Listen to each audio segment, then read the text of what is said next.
in the hills above the city, there is a road course.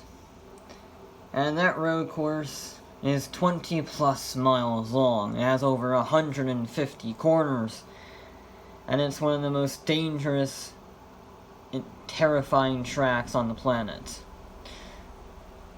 Isles of Man. Isles of Man is not ran by cars, but by motorcycles. And these bikes will travel over 180 miles an hour on closed public roads, trying to go as fast as humanly possible, passing scenery, trees, unforgiving walls, and cliffs. It is the ultimate test and the ultimate risk for the ultimate motorcycle race. It's so dangerous.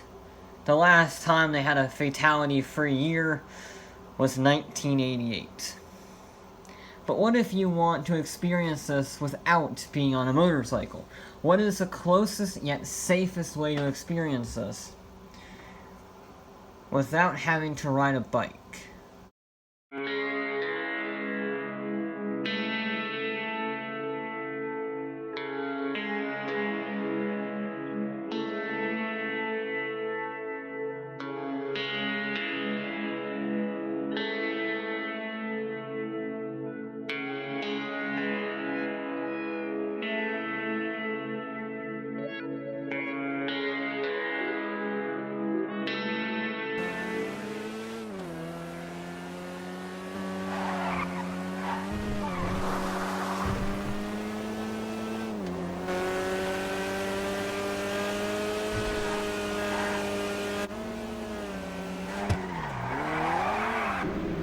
It's called the LOCUST.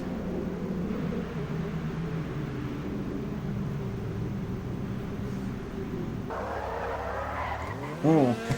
And it's not really a car, is it? It meets the car requirements, 4 wheels, an engine, and 2 seats. But that's really it.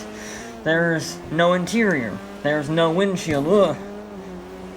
And then there's the power to weight ratio. It has almost 500 horsepower from that Ocelot-sourced V8. And yet it's super light. Which means, it's absolutely ballistic in every word. The cornering is just unbelievable. And since it's so light, it has super fast, agile steering. This is the closest you can physically get to driving a 4-wheel motorbike. This is insane, buddy hell. The braking points, they're almost like a Formula 1 car in this thing. The brakes are so good, the steering is so fast, the acceleration is brutal. It's absolutely a sensory assault unlike anything I've ever been in.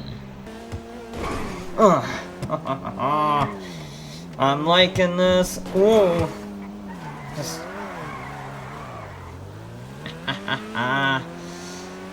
You go through these corners, you go out of the corners, you chuck it around with the power, and then you have all that power and none of that drag or weight slowing you down, so you just rocket off of the line. Bloody hell, fire! 0 to 60 takes just under 3 seconds. Ooh. But you can still corner like that. That is, you couldn't do that in any other road car. Oh my god. Chuck in. You just need to tap the brake and chuck it in, and it will slide. It's a sensory assault. You can chuck it in with the slide, but when you want to, you just rip it around these corners.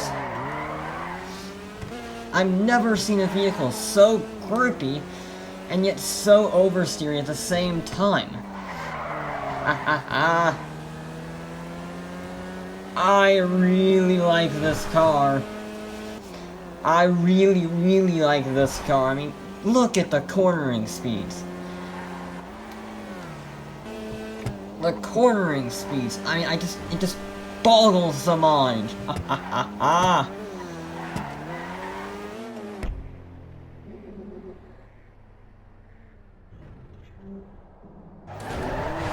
Ooh. Oh, if you did that in any other road car, you would be dead.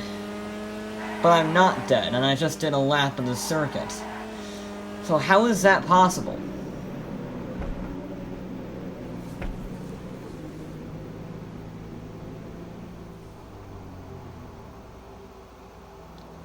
Well, as I said earlier, the Ocelot V8 is incredibly light but incredibly powerful, and is bolted directly to the chassis, which brings me to my next point. The weight. The chassis is carbon fiber, the body panels are carbon fiber, the prop shaft is carbon fiber, the wheels are magnesium, the brakes are incredibly big and yet incredibly light. The interior isn't really there. There's no carpeting, there's no windshield, there's no door pockets, there isn't even a center console. It is the most bare bones basic interior. In fact, it doesn't have door handles, it has straps to close the door. It is a proper race car for the road. And as a result of all this light weight, it weighs less than 2,000 pounds. Which means you can have some fun with it.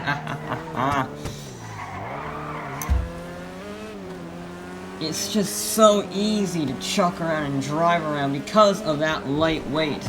I mean, the power is nice, the power is terrifying actually, and it lets you kick the back end around like this.